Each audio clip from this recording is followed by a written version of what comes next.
On the day of my birthday banquet, my fiancé held me in his arms and, in front of everyone, confessed his deep affection to another woman in German. Wait a little longer for me, after the wedding, I'll marry you.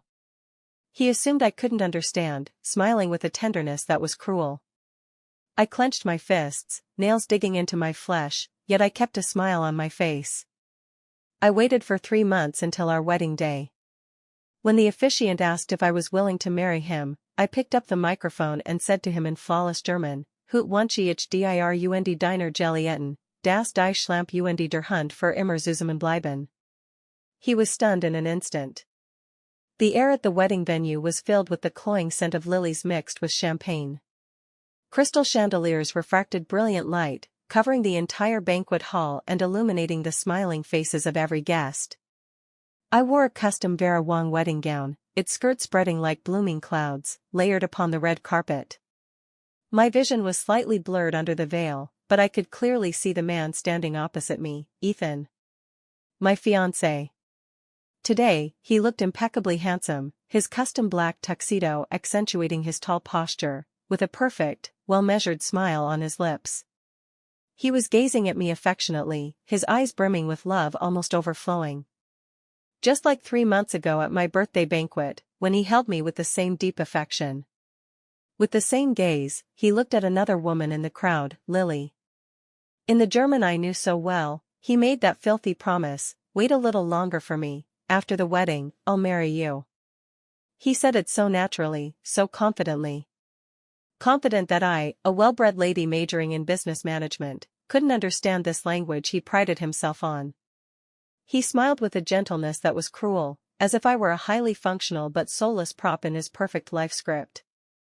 That day, all the world's clamor faded away from me, leaving only his German words, like an ice pick, repeatedly piercing my eardrums.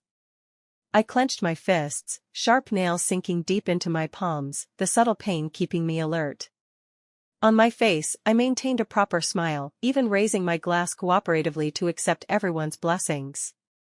I waited for 3 months. 90 days. 2,160 hours. Like the most patient hunter, I endured every minute and second, watching him bustle about for our wedding, discussing future plans with me, being affectionate toward me while sending soothing messages to Lily. Now, I had finally waited for this.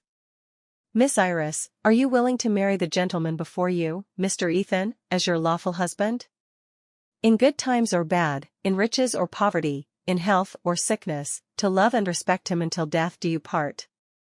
The officiant's impassioned voice echoed through the speakers across the venue, pulling me back from my cold memories. All eyes were on me, anticipating those words "I do."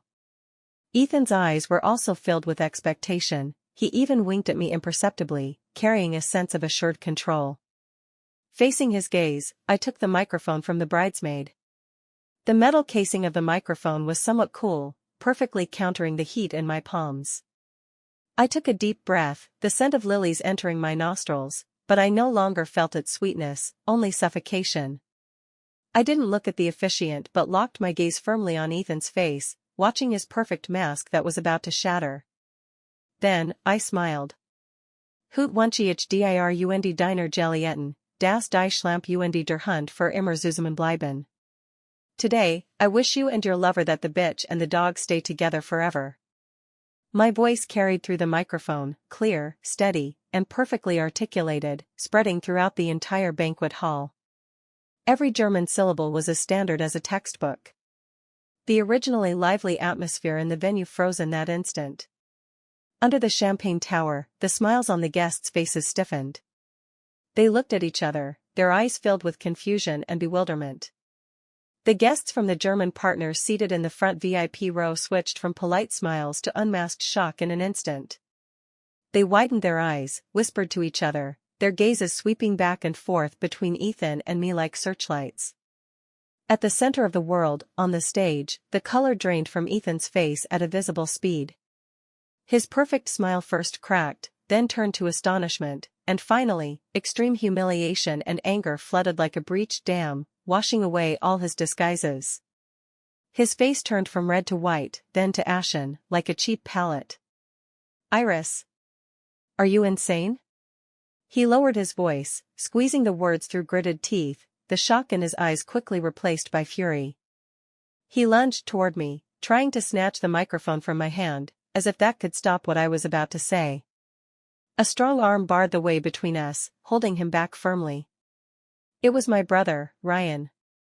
He had somehow come onto the stage, standing beside me with a face as dark as water, like an unbreakable mountain. "Ethan, what do you think you're doing?" Ryan's voice was ice cold. I completely ignored Ethan's loss of composure, just holding the microphone, shifting my gaze from him and slowly scanning every face below the stage. Finally, my gaze fell on a corner of the guest seats. Lily was sitting there, wearing a light purple gown very similar to the bridesmaids' dresses. At that moment, her face, always carrying innocence and fragility, was pale as paper.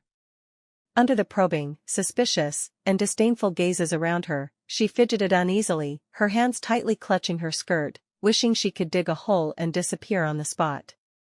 I looked at her, then turned my gaze back to Ethan.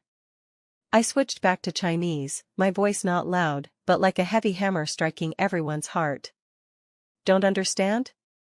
Looking at his distorted face, I said clearly, word by word, "No problem, I'll make you understand slowly." "You crazy woman. What nonsense are you spouting?"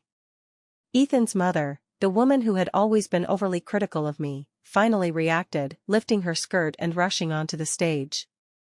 She pointed at my nose, trembling with anger. "What bad luck has befallen our Gu family to marry someone like you who doesn't know her place? On such an important occasion, are you deliberately trying to humiliate our family?" Ethan's father followed, his face livid, shouting toward my father, "Victor, this is the fine daughter you've raised. Today, she's disgraced both our families." Amid the chaos, my father stood up. He ignored the Gu family's roars, just walking steadily onto the stage and taking the microphone from my hand. My father's voice was as steady and resonant as ever, carrying an unquestionable authority. "My daughter has done nothing wrong." He surveyed the room, his gaze stern. "Everything that happened today is due to our Jiang family's poor hospitality. We apologize for the spectacle. This wedding is officially cancelled." With that, he placed the microphone heavily on the officiant's table, producing a muffled thud. I raised my hand and, with an almost calm, slow motion, pulled off the white veil from my head. That hazy layer symbolizing purity and beauty became a wad of cheap white cloth in my hand. I looked at it as if seeing my blinded, foolish love. Then, I casually tossed it to the ground, like discarding a nauseating piece of trash. Under the deathly silence of the venue and the gaze of countless eyes, I didn't glance at Ethan again. I straightened my back, linked arms with my father's solid one, and walked off the stage step by step with head held high, leaving this banquet hall that once held all my beautiful fantasies but now contained only filth and absurdity. I didn't look back. Behind me were Ethan's suppressed angry growls, his parents' furious curses, the guests' explosive discussions, and the massive commotion of a grand wedding collapsing into ruins. None of this concerned me anymore. Stepping out of the banquet hall, warm sunlight fell on my shoulders. The sea in my heart, frozen for 3 months, finally calmed completely. No anger, no sadness, only a cold anticipation for the impending storm. "Ethan, this is just the beginning." The next day, as expected, I was trending. The topic "bride insults groom in German at wedding site" climbed explosively, followed by a deep red explosive tag. Clicking in, videos of the chaotic wedding scene, guests' whispers, and various unverifiable insider stories flew everywhere. Public opinion, like an out-of-control wildfire, quickly engulfed me. Soon, Ethan's counterattack came.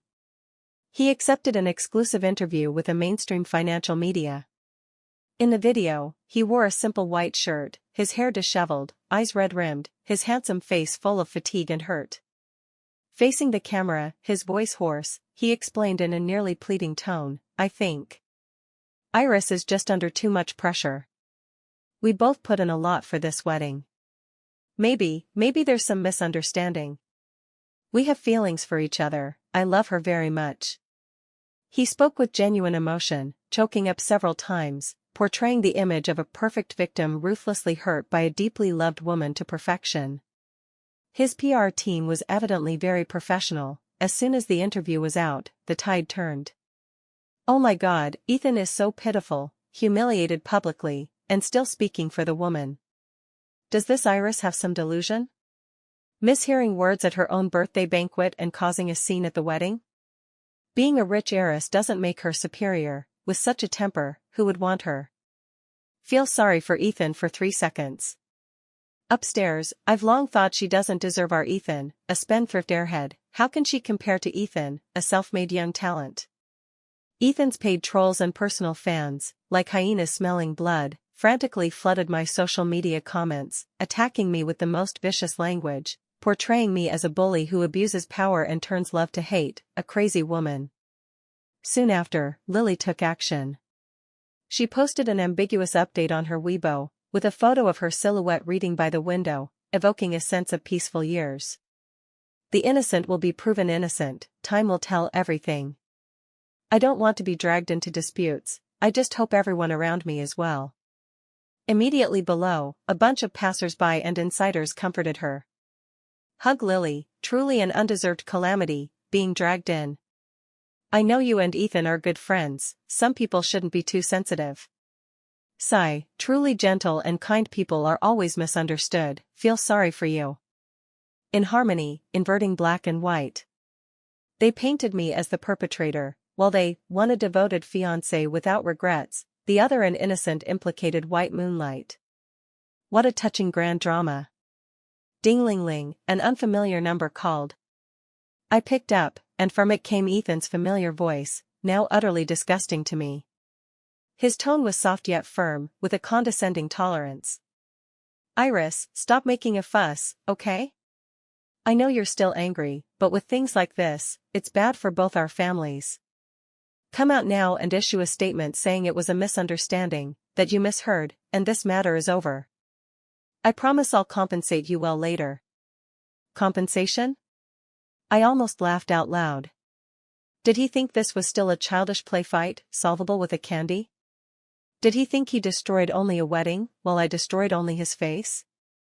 He had no idea that what he shattered with his own hands was all my trust and love for him. And what I was about to destroy was everything he prided himself on.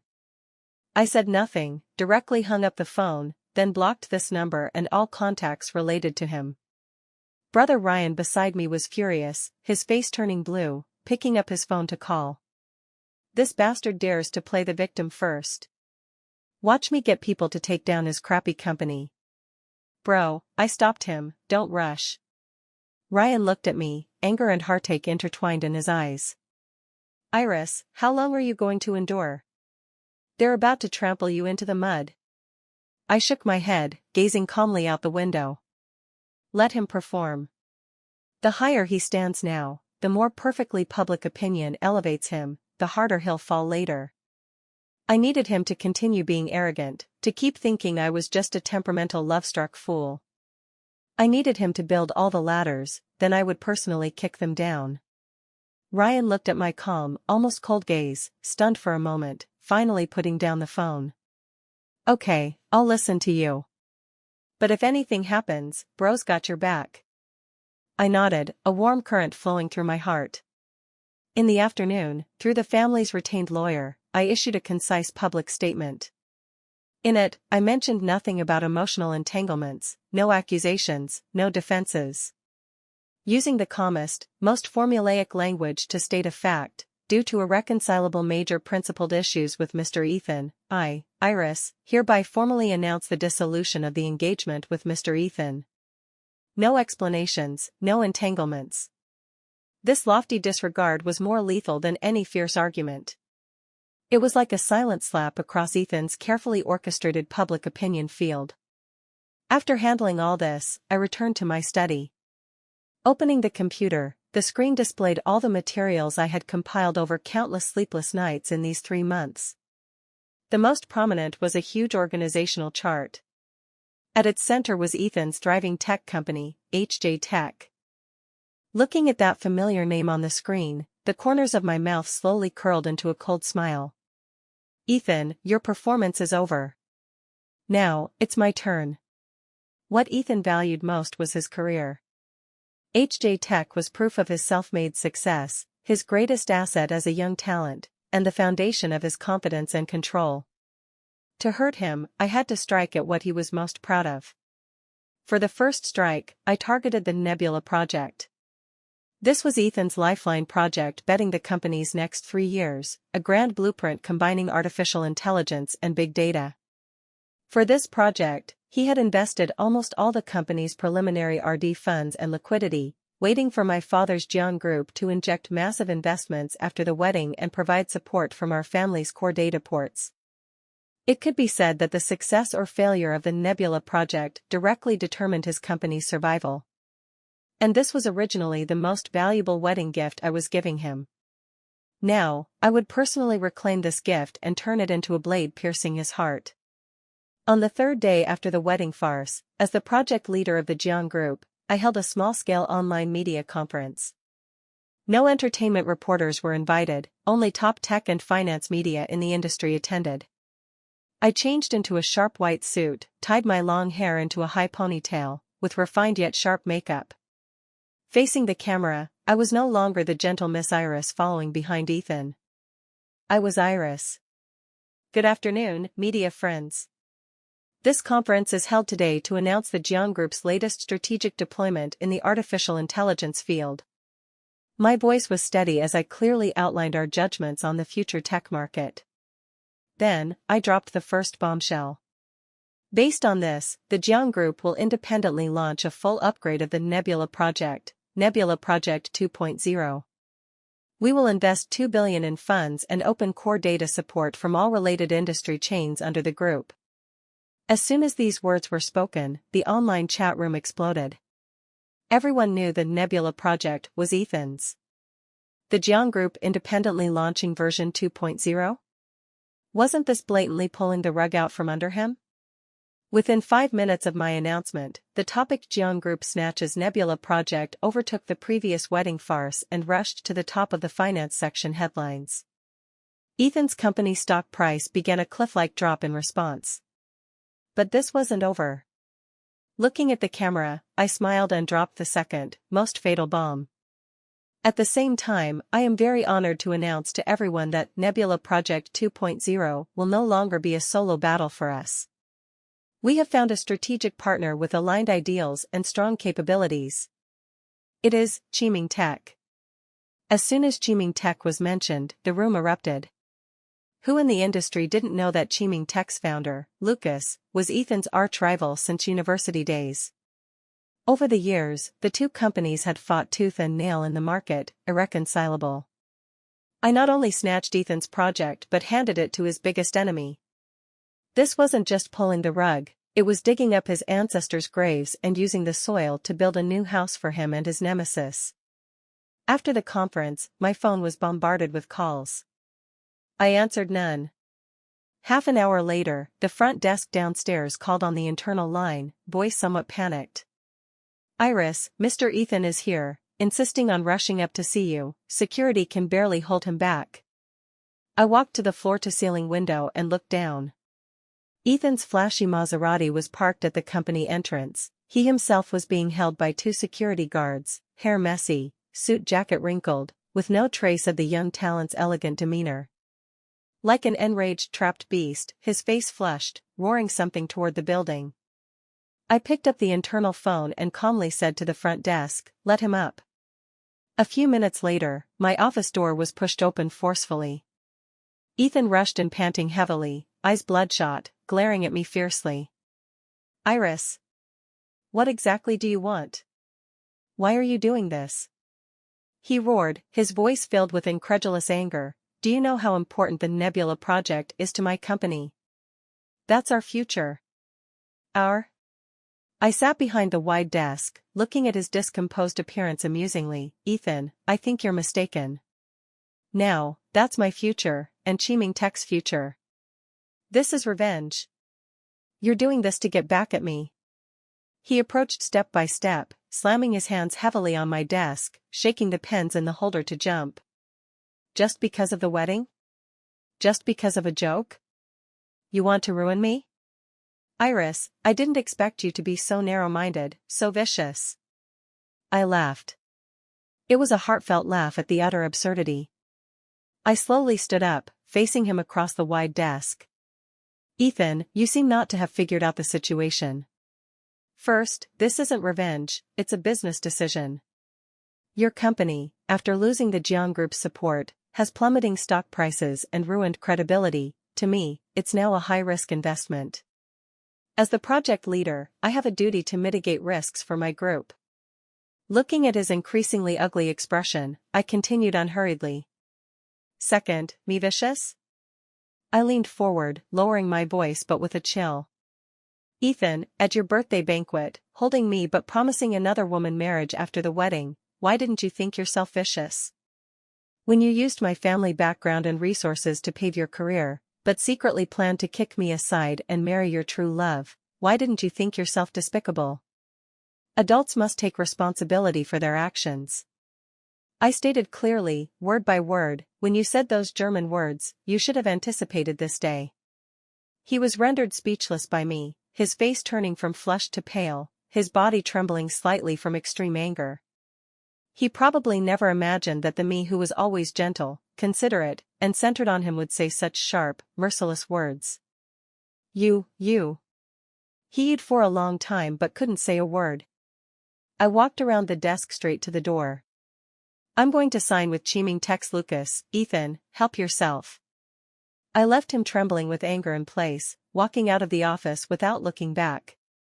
Behind me came a loud crash of glass shattering. I guessed it was my crystal pen holder swept to the ground by him. It didn't matter. Just a pen holder. Shattered things couldn't be restored. Like trust, like love, like Ethan's future. The Nebula project being undercut was devastating to Ethan. His company's stock evaporated nearly 40% in just 3 days, investors withdrew funds one after another, banks started demanding loan repayments, and several previously agreed major clients switched to my Nebula Project 2.0. The capital chain broke. The company was in panic, with a resignation wave imminent. I thought he would admit defeat, apply for bankruptcy gracefully, and disappear from my world. But I underestimated his shamelessness. That night, I received an anonymous email. The sender's address was a string of meaningless gibberish. The email had no text, only a few photos. They were from when Ethan and I were passionately in love. Kissing by the sea, embracing under the snow mountains, and one, in a hotel room, me wearing his white shirt, leaning in his arms smiling brightly. The photos weren't overly explicit, but intimate enough to spark imagination. Looking at those photos that once represented sweetness, now they were like knives stained with filth, stabbing my eyes. My blood turned cold in an instant. Threatening me? Using our past relationship to threaten me? Staring at my unguarded, love-filled smiling face on the screen, a mix of disgust and rage surged from my stomach to my head. Did he really think I was still the woman he could manipulate at will, blinded by emotions? I didn't reply to the email but picked up my phone and directly dialed Ethan's private number, which I knew by heart. The phone rang for a long time before being answered. His voice carried subtle triumph and probing. Iris, you finally contacted me. The photos, did you send them? I got straight to the point, my voice cold without warmth. The other end was silent for a few seconds, then he chuckled lightly, his tone turning sinister. Iris, I didn't want to go this far. You forced me. Immediately stop suppressing me and return the Nebula project to me. Otherwise, I don't know where these photos might accidentally leak to. As a rich heiress, you wouldn't want to see these photos headlining major websites, right? Despicable. I squeezed out 2 words through gritted teeth. This is all what you taught me, he sneered. Business is like a battlefield, isn't it? To win, any means are acceptable. I took a deep breath, suppressing the churning anger in my chest. Extremely angry, I laughed instead. Fine. Let's meet. He seemed somewhat surprised but quickly agreed. That's more like it. You choose the place. He thought I had compromised. Let's go to the cafe where we had our first date. I said calmly. Ending it where we began couldn't be more fitting. Half an hour later, I arrived. Still that window seat, with the bustling street view outside. Ethan was already there, changed into a decent suit, hair restyled, seemingly trying to regain some past dignity. Seeing me, his face showed a triumphant, all-controlling expression. "Iris, I knew you still had me in your heart." He reached out to hold my hand. I sidestepped, gently pushing a black USB drive onto the table in front of him. "I came today to give you 2 gifts." He looked at the USB, frowning. "What do you mean?" I didn't answer but took out my phone, opened an audio file, and pressed play. "Wort knock auf Michigan nach der Hochzeit heiratet Dyke." That familiar, clear German male voice flowed from the phone, echoing in the quiet corner of the cafe. It was exactly what he said to Lily at my birthday banquet. In the recording's background, one could even hear the guest chatter and my forced smile saying, "Thank you everyone." Clear and irrefutable. The triumph on Ethan's face froze instantly. He stared fixedly at my phone, the color draining from his face faster than at the wedding, leaving only ashen pallor. You recorded it?" His voice trembled, filled with fear.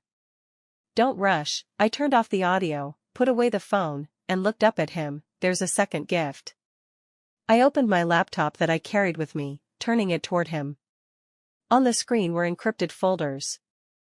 I casually opened one, containing HJ Tech's financial statements for the past 3 years. Beside them were details I marked in red for every instance of tax evasion, inflated profits, and falsified accounts. Numbers, dates, handlers, all crystal clear. I opened another folder, containing several videos and recordings. The content was him and the company's CFO discussing how to embezzle company funds to cover his personal investment losses. These. He looked at the things on the screen, lips quivering, unable to say a word. I closed the laptop, leaned back in the chair, looking at him coldly. "Ethan, you probably forgot that before the wedding, you asked me to do a due diligence on your company's finances to better connect with the Jiang Group. I checked very carefully and, incidentally, discovered these interesting things. I originally thought, as long as you behaved, these would rot forever in my computer. I even naively thought to help patch these holes after marriage, letting you stand clean in the sunlight." I smiled self-mockingly. "I gave you the chance, you didn't want it." He slumped in the chair, eyes vacant, as if all strength and soul had been drained. "Threatening? With a few photos?" He was like a child with a toy gun trying to rob an armory. Looking at his complete breakdown, my heart was unmoved. I pushed the black USB drive toward him again. "Now, I give you 2 choices. A. Immediately hold a press conference, announce poor company management, apply for bankruptcy liquidation. Then, take your Lily and get out of this city, never appear again. B. I hand the contents of this USB, 1 copy to Economic Investigation, 1 to major media. Choose one." My voice was light, yet like a final judgment, each word smashing into his crown. He lifted his head, looking at me as if seeing a monster. "Iris, you're so ruthless." I laughed. "Thanks for the compliment. Isn't this all forced by you?" Ethan didn't choose immediately. He couldn't afford to gamble, but was even more unwilling. His pathetic pride made him unable to accept that everything he painstakingly built was destroyed like this, especially by the woman he once looked down on most. He began his final, futile struggle. He started pulling strings everywhere, finding friends, selling properties and luxury cars under his name, trying to rob Peter to pay Paul, filling the company's huge funding gaps. But it was too late. The walls had collapsed. Where were the east and west walls? The immense pressure like a mountain crushed his sanity and also crushed his seemingly unbreakable true love with Lily. Through some friends, I heard of their increasingly frequent arguments. "Ethan, can you do it or not? Didn't you say the company would soon overcome the crisis? My credit cards are all suspended. Where's the Hermes you promised me? The seaside villa you committed to? Now there's not even a shadow." Lily was no longer the gentle, considerate, non-competitive confidante. In the face of real interests, she finally tore off her mask, revealing her greedy and eager true face. She began questioning where the future Ethan promised her was. She even held a breakup fee IOU Ethan had written to appease her. If he married me, he would compensate Lily $5 million, demanding immediate fulfillment. Overwhelmed Ethan, for the first time, lost his temper at his white moonlight. Can you be sensible? Don't you know my situation now? All you know is money, money, money. When Iris and I weren't divorced yet, why didn't you say these?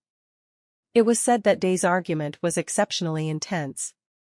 The two went from an envied fairy couple to a resentful pair mutually accusing and hating each other. Hearing this, my heart was unmoved, even finding it somewhat ridiculous. Without the filter of money and status, the so-called true love was so fragile. In desperation, Ethan did something even more laughable. He actually went downstairs to my family villa, standing in the heavy rain, refusing to leave. Trying to use this soap opera-style self-torture ploy to my parents' forgiveness. The butler called, tone full of difficulty. Mr. Ethan, he's outside in the rain, saying he won't leave until he sees you and the master. I was in the living room, applying a face mask while reading the latest finance magazine. I glanced at the pouring rain outside the window, my voice calm. Henry, call security, say someone is causing trouble in the community, disturbing residents' rest, have them escort him away. If he doesn't leave, call the police. I paused, adding, tell him his performance ended long ago, the audience has dispersed. Hanging up, I continued flipping through the magazine, as if I had just handled a trivial matter. Soon after, my brother Ryan's Moments updated with a post. It was a short video, captioned, Annual Drama, The Downfall of the Phoenix Man, Touching Acting, Pity the Script is Too Bad. In the video, Ethan was held by two tall security guards, dragged away from my doorstep like a dead dog. Soaked through, hair messily plastered to his forehead, still shouting something unwillingly. I watched the video, smiled, and casually liked it. 2 days later, I received a call from a friend, tone full of gossipy excitement. Iris, guess who I saw? Lily. She's actually dining with that young master from the Chin family. They were chatting so warmly. I think she's seeing Ethan is done for and quickly finding a new backer. Listening, the smile on my lips deepened. How nice. One overwhelmed, the other seeking new branches. This eternal lover's ugliness was the best reward for my 3 months of endurance. Lily's actions were faster than I imagined. After confirming Ethan's ship was about to sink, she immediately chose to abandon ship and even wanted to salvage the last bit of value from this broken vessel. She proactively asked to meet me. The location was a high-end club's tea room, very private. She wore a plain white dress, with pitiful light makeup. As soon as she saw me, her eyes reddened. Miss Iris, I'm sorry. As she spoke, her voice carried a sob. I sat opposite her, picked up the teacup, gently blew on the floating tea leaves, said nothing, waiting for her to continue performing. I really didn't mean to. I've always seen Ethan as a senior. It was him. He kept deceiving me, saying his marriage to you was just a business alliance, with no feelings, that the one he truly loved was me. She accused tearfully, portraying herself as an ignorant girl blinded by love, deceived by a scumbag. I really didn't know things would turn out like this. Seeing his company in trouble, I'm more anxious than anyone. I know I was wrong, Miss Iris, I shouldn't have interfered in your relationship. I listened quietly to her clumsy acting, my heart unmoved. If I didn't clearly know how she boasted about the limited edition bags Ethan gave her while dining with my friends, how she mocked me, the legitimate fiancé, as a wooden beauty without romance, I might have believed her nonsense. Seeing me unmoved, she finally played her card. Miss Iris, I know Ethan did many excessive things to you. I have more of his unknown secrets in my hands. She took out a voice recorder from her bag and placed it on the table. In here, when he was drunk, how he boasted to me about using you, planning to gradually sideline your father in the Jiang group after marriage, and how he privately slandered you to friends, saying your personality is boring, just a stepping stone for his career. She lifted her head, eyes flashing with greed. I'll give all these to you. I want nothing, just ask Miss Iris to give me some money, let me leave this city, start a new life. For the rest of my life, I don't want to live in fear. So that's it. Using Ethan's dirt to exchange for her worry-free latter half of life. What a shrewd calculation. Looking at her, I finally spoke, voice faint. How much do you want? Her eyes lit up, tentatively extending 5 fingers. 5 million? I laughed. The breakup fee Ethan gave you was also this amount, right? It seems in your heart, his dirt and his love are equivalent. She was choked by me, her face somewhat ugly. I didn't agree on the spot but picked up the voice recorder. Let me listen to the stuff first. If it's worth it, money is no issue. I had her send the contents of the recorder, along with other so-called evidence, encrypted to my email. After getting the stuff, I didn't contact her again. Lily waited 2 days, not for my transfer, but for the media's bombardment. I didn't do it personally. I just anonymously sent those recordings and chat logs Lily gave me to a few self-media outlets that had grudges with Ethan and were best at digging deep scoops. At the same time, through another channel, I had my brother's friend casually reveal Lily's betraying for glory behavior to the already cornered Ethan. Ethan, you really care for your white moonlight. You know, she took your dirt to Iris, wanting to sell for 5 million. I couldn't imagine Ethan's mood upon hearing this news. When crushed by career and reality, that self-assumed pure true love became the last straw breaking him. He was stabbed most ruthlessly in the back by the woman he trusted and loved most. Media exposures came overwhelmingly. Ethan's devoted talent persona collapsed overnight. He was no longer the pitiful man hurt by a crazy woman but a scheming, emotion-manipulating top Phoenix man intent on swallowing his father-in-law's assets. In the recording, his line "A woman like Iris, marry her home as a vase decoration is fine, how can she compare to our Lily who understands romance," became a viral quote online. He suffered complete social death. And Lily didn't get the ending she wanted. She got not a penny, instead, her reputation was utterly ruined for selling out her lover. The upper circles couldn't tolerate a treacherous woman, and the ordinary people who once admired her saw her true, scheming mistress face. She became a rat everyone shouted to beat. The blessing I gave at the wedding finally came true. Bitch matches dog. Pity it couldn't last forever. They tore at each other in the fastest, ugliest way after interests collapsed, mutually destroying. Truly satisfying. Under the double blow of public opinion and betrayal, Ethan had become a walking corpse. His company was an empty shell, employees scattered, office besieged by debt-collecting suppliers. He was completely powerless. I didn't wait for his choice anymore. Because I had chosen for him. I met with lawyers at the Jiang Group's legal department, solemnly handing them the black USB along with a personally signed real name report letter. The rest is up to you. The legal team took the materials, expression serious. Miss Iris, rest assured, will follow through, ensure the evidence chain is complete, and let the criminal get the deserved punishment. The efficiency was astonishing. On the 3rd day, the Economic Investigation Department formed a task force, officially filing a case against HJ Tech. That afternoon, all company assets were sealed and frozen, all server data copied and taken. Ethan seemed to sense something. He tried to flee the country. However, the net of justice is wide. Just as he held a forged passport, preparing to pass through the airport VIP channel, he was intercepted on the spot by waiting police. His arrest scene was captured by staking reporters and quickly spread across the net. Under the flashes of cameras, the once spirited young talent now wore a wrinkled windbreaker, greasy hair, stubbly beard, looking haggard like a vagrant. On his wrists were cold handcuffs. As he was escorted into the police car, he seemed to see me in a nearby car through the crowd.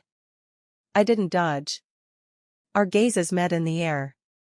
His eyes were full of malice, unwillingness, anger, and an unfathomable despair and confusion he himself hadn't noticed. He seemed unable to understand why things turned out this way. I met his gaze calmly, my heart unmoved. For him, this was the beginning of hell. For me, it was just reclaiming justice. I rolled up the car window, blocking his last gaze that almost devoured me. The phone rang. It was my brother Ryan. "Iris, well done. Come home tonight, Dad stewed your favorite matsutake chicken soup." Brother's voice was unmasked satisfaction and indulgence.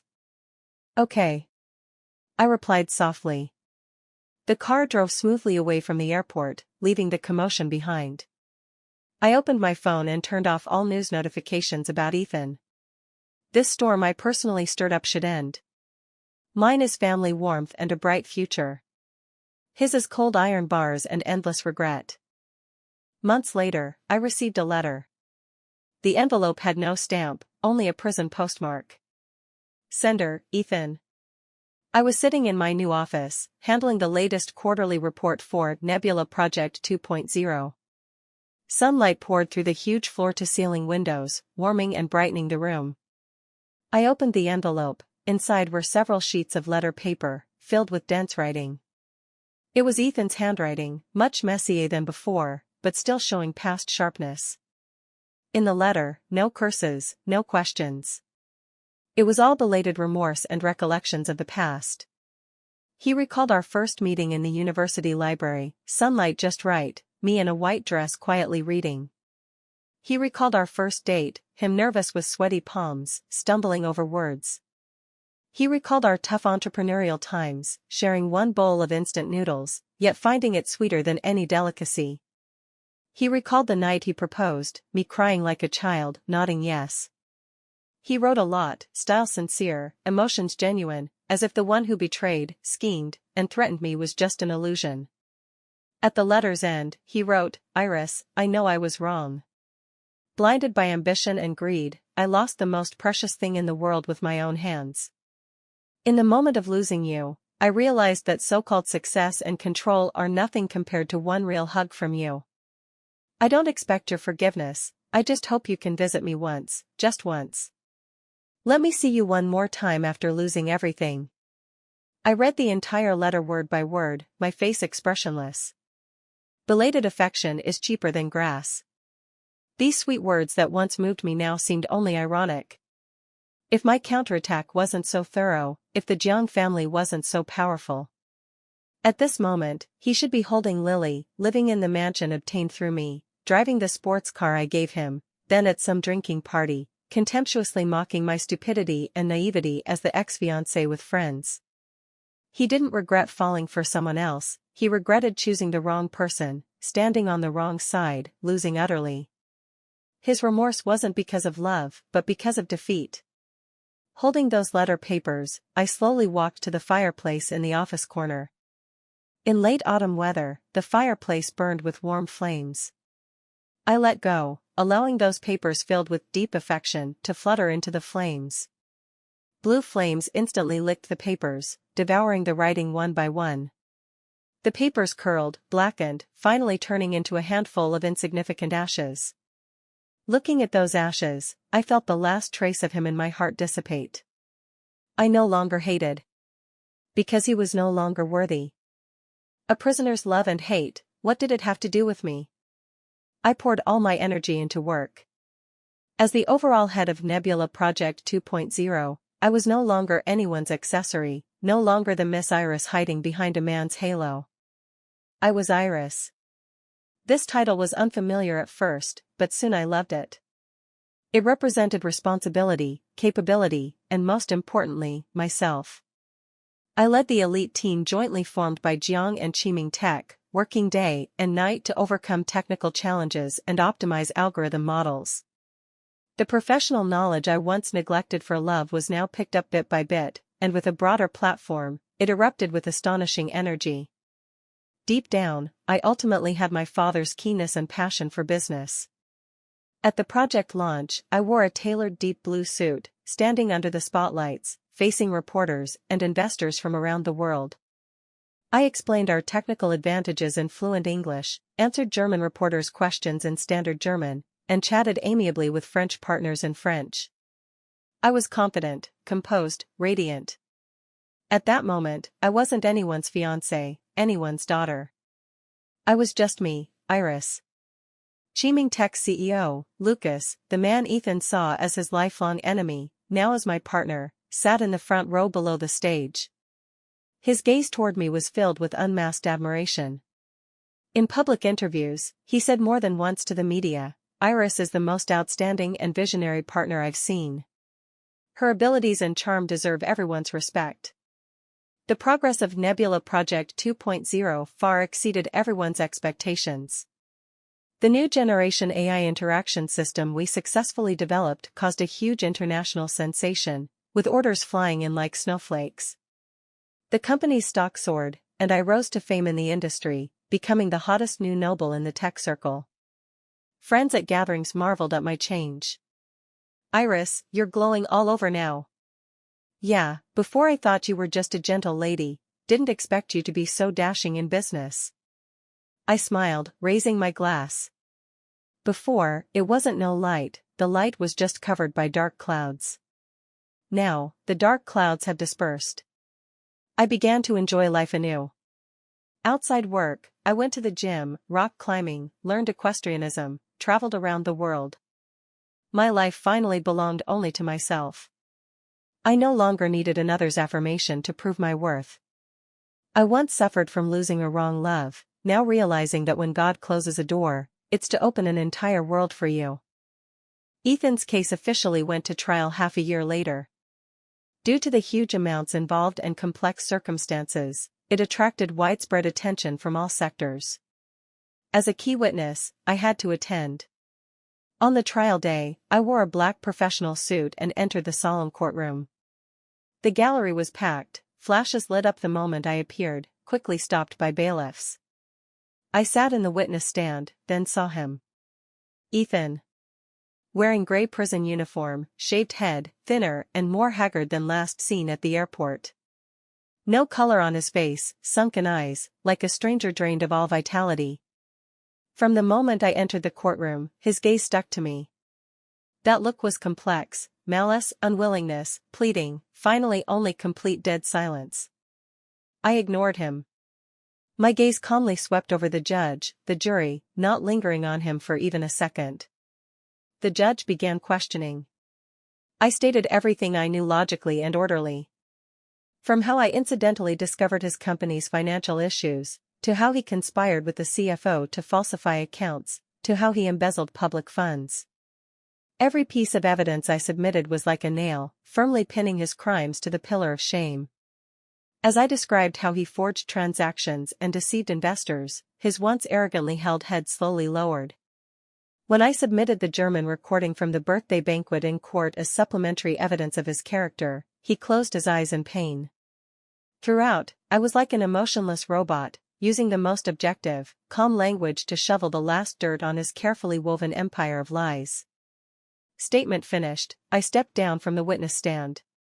My seat happened to pass the defendant's box. As we brushed past, he suddenly lifted his head, saying in a thread-like voice only we could hear, "I was wrong." My steps didn't stop, I didn't even spare him a glance from the corner of my eye. I walked straight out the courtroom doors. Afternoon sunlight hit me warmly, somewhat dazzling. I squinted, exhaling deeply. Everything was over.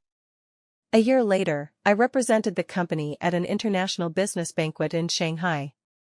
The banquet ended near midnight.